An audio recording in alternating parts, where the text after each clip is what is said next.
kaulu panembak kapah di Muaro. Marilah pun di pangulu sambuitlah salam di nama semua. Assalamualaikum warahmatullahi wabarakatuh.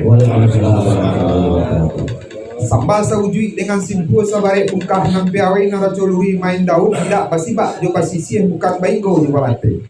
Sambal kepada nenek mama nampai tempe batanyo pulang ke tempe babarito. Nampak umpamo kayu gadang di tengah koto. Borek di bagomatan badahan cupak dengan tiang barang tiang bari jo balabe babungo di budi adik babua di kato nambana. Budi baselo dureknyo dapet basanda di batangnya gantungan cupak nan duo. Pertama cupak usali, kedua cupak buatan. Tawi kepada imam katib bila Maulana Tuan Kunan tahu dihalal dengan haram syarat sah dengan batal sudu bendang adik limbago. Ulu balang jom panglimo jo manti pegawai adik pari dalam pagaran koko. Dan tahu jo cadik pandai nan arif jo bijaksana tahu di angin nambah sirau tahu di ombak nambah sabun syarat dahan kamaipo ataupun nanti anak kaman cucua.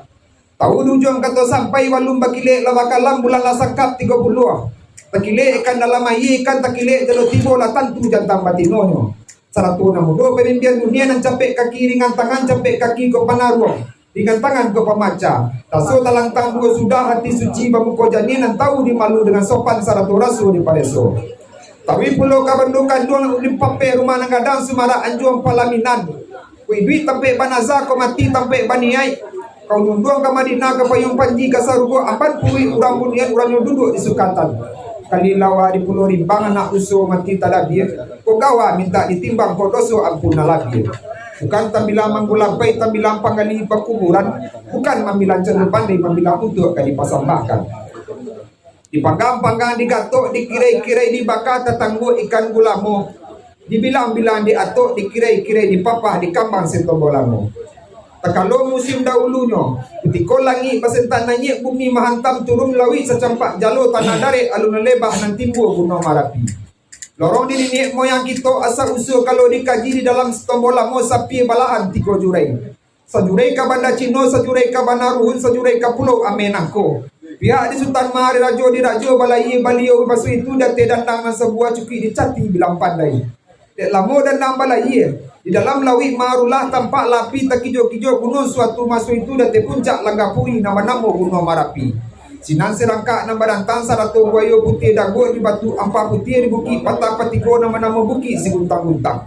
Di mana titik papalito di balik telong nambah tali dari mana turun minyak kita ialah di puncak gunung Marapi.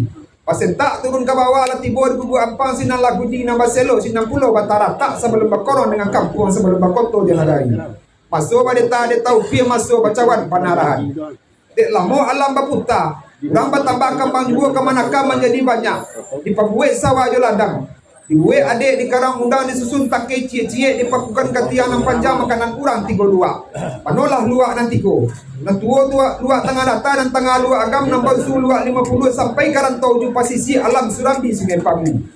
Panuri bari balabe adik nan salili gunung Marapi saya darat gunung Pasaman saja jalan sago singgalan seputaran talang di Kurinci. Dari Sirangka nama dantang saratu buayo putih dagut sampai ke pintu ragu dia durian di Paku Ragu. Si pisak pisuan nyik sialang balantak basi inggo ayi berbalik mungkin sampai ke ombak nama ragu. Sailiran batang sikilang go lawi nan sadidi rawo jemapat tunggu saratu gunung Mahalintang. Pasisi banda sepuluh inggo teratak ayi hitam. Ikut di kambang selembalam, ikut di balung sebelum tubuh tentang nangko sudah kalam di ambos kilo itu malah dahulu. Iyo di hari sehari nangko adalah padang nantiku dengan janji ribu dialah di mau pakai. Palansunya niat jenazah memancang alik patagak panito rajo di iblis nampak karilan. Panito la uzula ye batin awak tua kudari abi mengecil la balik dan jauh indak tajalang dan nampi indak tatui. Bukilah teki lurah la dalam. Makotibola niat nak bakarilan meletakkan baban nambah piku. Sirih baban niat kagagangnya pinang suwi katampuknya amanah pulang ke pusako. Mako disilau lah wari ke penggantinya. Di adek kata pilih yang pawari batali darah disilau jauh ampianya. Uji kata gua rundingan di bago sarupo iko kini. Lata cewangnya to ke langit, lata tabuhnya to ke bumi. Dah boleh kata dia. Saling kau cuba ada tadi ke kampung nambah umpuk lapeh ke nagari nambah batih. Kau keteknya beningkat tanah, gadangnya baling kau awu. Selorong panito rajo idui nambah kerelan. Kau darah ala bakacu tanduk ala babanam daging ala balapah. Kau adik ala baisi limbago ala batuangkan. Kau rajo maisi ke dalam alam gadang nagari, maisi ke nagari. Beliaulah nangka badet tak cili yang manurun. Kok panjangnya tidak dapat kita, kok lebarnya tidak dapat kita bilai. Kok panjangnya kepada dia korong, lebarnya kepada nukung amparan anak kemanakan. Bilik-bilik tabang ke samak, dari samak turun ke ilaman, patalah sayuk keduanya. Dari ini turun ke mamak, dari mamak ke kemanakan, jawek ke bawahnya. Biasa boleh berpakai nangis meninggalkan dua di buku, manusia berpakai turun meninggalkan adik di baku. Tantangan galah panito rajo lah ini diturunkan oleh aku jumujud kepada adik ni nama Elfitra yang kinang bagala begitu sultan. Beliau lah nang kabagala begitu rajo. Itulah sako rancaniago di bawah payo Datuk Tan Mulut di payung padi Datuk Tan Mandaro. Pakai nenek ni mamak menurunnya seizin Datuk Pangulo dihadirkan sapi belahan di rumput korong dengan kampung. Pendarun doakan yang satu hendaknya galah nan talewah menjadi tuah dan angka memakai kebasaran dalam kaumnya mencewang ke korang kampung. Panito ranju. Yo banah pak matuari baca yo pagi jempatang bintang la alam sakulilia. Insya Allah. Nanggalok menjadi tarang bumi rai gunung tersimbah misanan langit memuji. Umur panjang rasa kimurah. Sakitu saja samba dari ambo tungkek gala amek di rajo sitabah di balik pakan. Kok salah to baiklah ambo kok panas sama kita amalkan. Assalamualaikum warahmatullahi wabarakatuh.